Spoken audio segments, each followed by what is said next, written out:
Hi everyone, I'm Adele Sleasis. I'm the Visual Arts Curator here at The Mill.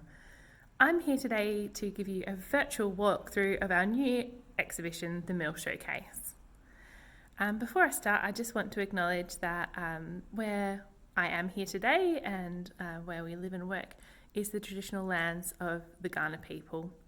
And I want to pay respect to the elders past, present and future.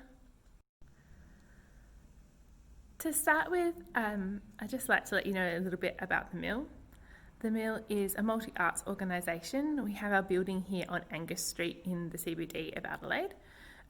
We have a gallery space, which I'm sitting in, and we also have studio spaces, and we have a space we call the Breakout, which is used for rehearsals, performances, residencies, and a whole heap of other things. What we do here is really centred around artist practice. So we have over 40 artists who work from our building, and we support them in their small businesses. One of the reasons that I'm here today is because the showcase is an exhibition of work by artists that work from our studios. So I think I'll start by just doing a few little slow pans of the room so that you can see how everything is set out in the space.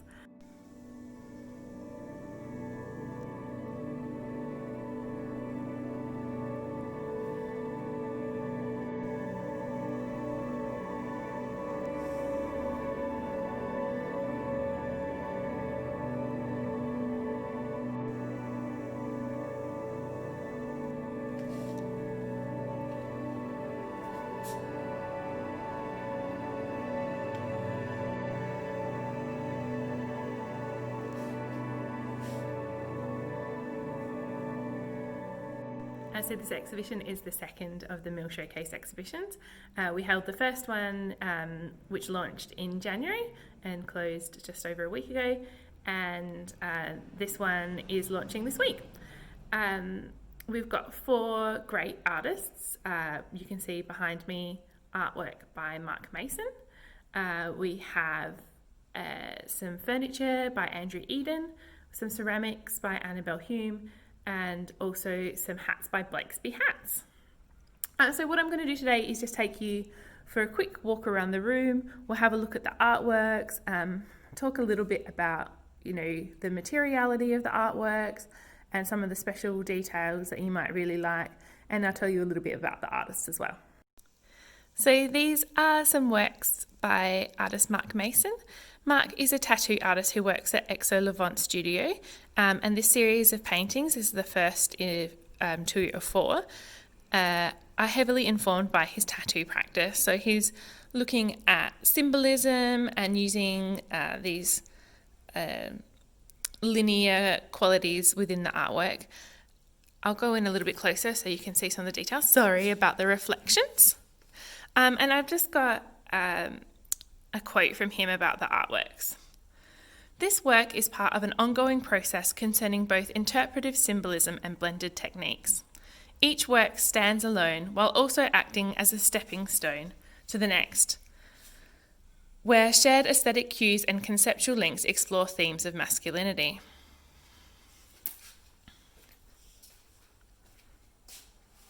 Design and pattern have been a strong component of my tattooing practice and serve as the point of departure.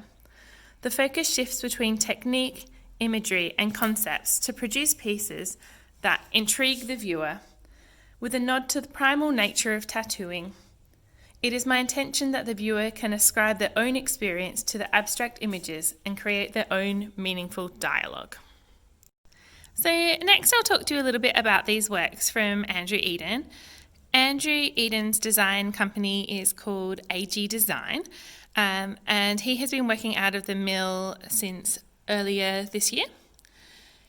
He's got 4 works on display in the showcase, a sneaky stool over here as well, and really working in this contemporary furniture design area. So they're really beautiful, functional pieces, really beautiful attention to detail.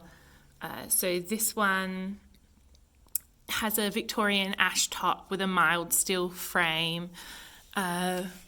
This beautiful stool here is a solid American oak, and you can just see it's just beautiful, simple design, but something a little bit special. It's quite elevated. And probably the most beautiful piece is this lounge chair. So this is the frame lounge chair, or FLC, next to the Sly table, which is in the most beautiful rose quartz pink colour, and the quite striking red chair. I'll take you in a little bit closer so you can see the detail of the fabric, which has this beautiful speckle through it.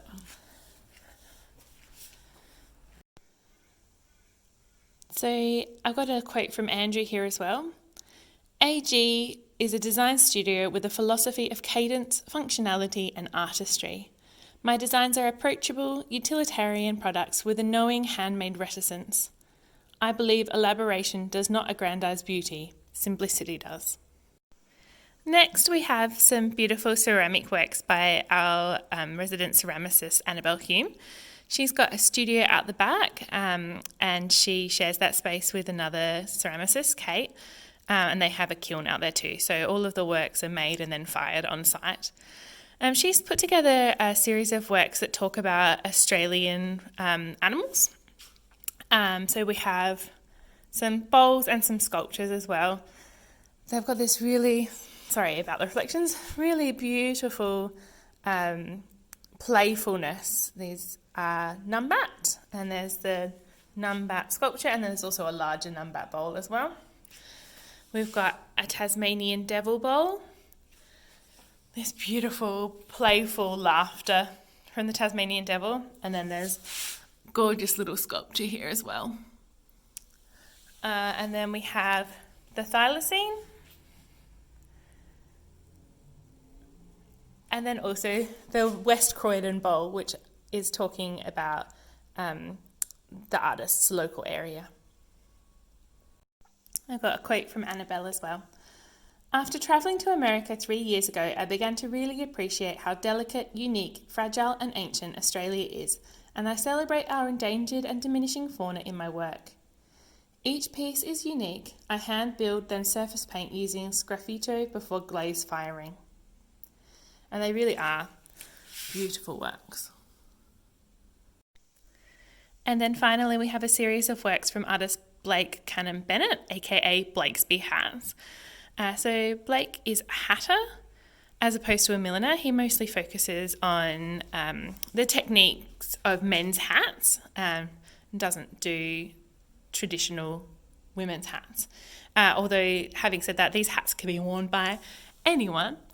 There's some really, really beautiful details in the hats that we have on display in the gallery. And he said to me that he specifically has gone and done some techniques that he has wanted to try out, and made things a little bit more special for this exhibition.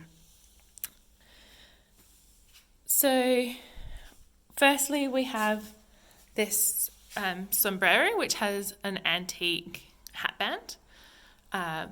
This beautiful fedora. A favourite.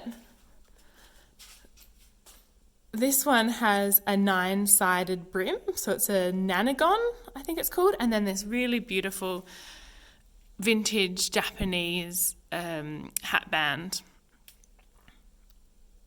which is just lovely. And then we also have this fedora, which has a vintage tie for the hatband and the brim.